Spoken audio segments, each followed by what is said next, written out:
Hello students of class 8।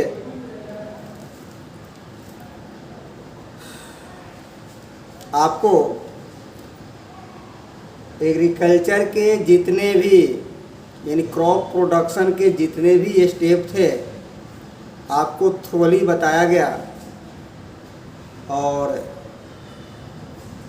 Last step था storage, इसको भी पढ़ाया गया।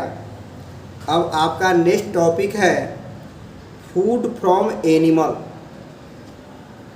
फूड फ्रॉम एनिमल आपने तो उधर जितना भी प्लांटिंग का मतलब प्लांटिंग आपने किया तो उसमें क्या आया, यानी वो फूड ऑब्टेन करने के लिए, और वो फूड कहाँ से ऑब्टेन होता था तो प्लांट से। बट ऐसा नहीं है कि केवल प्लांट से ही फूड ऑब्टेन होता है, फूड आपको एनिमल से भी ऑब्टेन होता है, और एनिमल से जो ऑब्टेन होता है फूड वो भी आपको एप्रोप्रिएट अमाउंट में न्यूट्रिएंट प्रोवाइड करते हैं। तो यहाँ पर rearing of the animal on the large scale with the proper food shelter and care is called animal husbandry. यानी एनिमल का जो हम पालन करते हैं, पालते हैं, रेयरिंग करते हैं, इसको हम एनिमल हस्बेंड्री के नाम से जानते हैं, पशुपालन, animal husbandry. Animal are raised in a farm. Animal को हम घर से थोड़ी दूर पर या घर के बगल में एक फार्म में रखते हैं और the following food item are obtain from the animal. और उस एनिमल से हम फॉलोइंग फूड आइटम हम ऑब्टेन करते हैं। Number 1 milk. आपने देखा होगा कि वो क्या बोलते हैं उसको, खटाल वगैरह खोल रखा है, खटाल में गाय रखता है, भैंस रखता है और दूध निकलता है और वो दूध पूरे शहर को वो सप्लाई करता है। तो ये एनिमल हस्बेंड्री का ही एक पार्ट है। Milk is obtain from animal such as a cow, buffalo and goat. Animal that give us milk are called milk animal. गाय, भैंस, गोट, बकरे, इन सारे एनिमल से हम मिल्क ऑब्टेन करते हैं और इस मिल्क प्रोवाइड करने वाले एनिमल को हम बोलते हैं मिल्क एनिमल।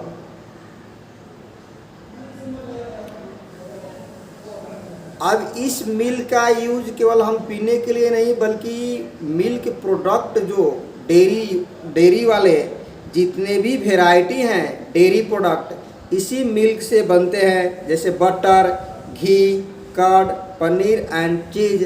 ये सारे आपको न्यूट्रिएंट प्रोवाइड करते हैं जिसमें फैट की अमाउंट ज़्यादा होती है, फैट होता है इसमें। दूसरा आपको एनिमल से आपने देखा होगा मुर्गी फार्म ना, पिस्की कल्चर। तो मीट इज दूसरा है, मीट ऑब्टेन करते हैं आप। तो meat is obtain from the animal such as goat, buffalo and chicken. आप गोट से और बुफेलो और चिकन से मीट ऑब्टेन करते हैं। People also eat meat many kind of fish, shrimp, prawn, lobster and other sea animal. और अलग अलग तरह के और भी हम फिश खाते हैं या सी एनिमल, ये सारे यूज करते हैं अपने फूड के लिए ना। तो लार्ज स्केल पर ये फिश का भी हम पालन करते हैं। गांव में भी हमने देख रखा है कि फिश का पालन होता है। लोग पॉन्ड्स उसको खुदवाएगा, उस पॉन्ड्स में फिश का पालन करेगा और मीट के लिए जो पालन किया जाता है उसको बोलते हैं पिस्की कल्चर। एग भी होता है। Eggs are obtain for poultry farm से एग मिलता है, such a chicken, turkey and a goose. इस सब का एग जो है आपको पोल्ट्री फार्म से मिलेगा। एग भी हमको न्यूट्रिएंट प्रोवाइड करते हैं। हनी है, honey is obtain from Honey बीज। हनी जो है हनी बीज से मिलता है। Honey bees are reared on a large scale in a big boxes. इसका भी पालन किया जाता है, बड़े बड़े बॉक्स बनाकर उसमें हनी को रेयरिंग किया जाता है। जिसको बोलते हैं एपियरीज, उसके हनी का जो पालन किया जाता है उसको बोलते हैं एपियरीज, एपायरीज ना। The practical of large scale rearing of a Honey बीज और obtain honey is called apiculture. और लार्ज स्केल पर जो इसका पालन किया जाता है, तो जहाँ पर जैसे खेती करते हैं तो एग्रीकल्चर बोलते हैं, और जहाँ हनी का पालन करके केवल हनी निकालते हैं, हनी बी का पालन करके केवल हनी आप फाइंड करते हैं, तो उसको बोलते हैं आप एपीकल्चर। और यहाँ पर कुछ टॉपिक और हैं, जैसे plant breeding, hybridization and a green revolution. ये मैं थोड़ा सा इसके बारे में डिटेल्स दे दूँ कि जब हमारा देश आज़ाद हुआ यानी 1947 में, तो उस समय थोड़ा सा हम लोग के पास बहुत सारे संसाधन नहीं थे ना, जिससे कि हमारा देश ग्रो कर सके। तो उस समय के जो 5 ईयर प्लान होता है, तो प्लानिंग कमिश्नर ने ये देखा कि हमारा जो देश है वो एग्रीकल्चर, मेनली एग्रीकल्चर पर डिपेंड करता है, तो एग्रीकल्चर को बढ़ावा देना पड़ेगा। और हमारा एग्रीकल्चर कैसे होता था, तो वो ट्रेडिशनल टाइप का होता था। जैसे दादा करते थे, दादा के दादा खेती करते थे, वो केवल खाने भर भी करते थे, पानी मिला तो सही है, पानी नहीं मिला उसको वाटरिंग हुआ तो सही है, नहीं हुआ सही है, केवल खाने भर अनाज आ गया वो इनफ था।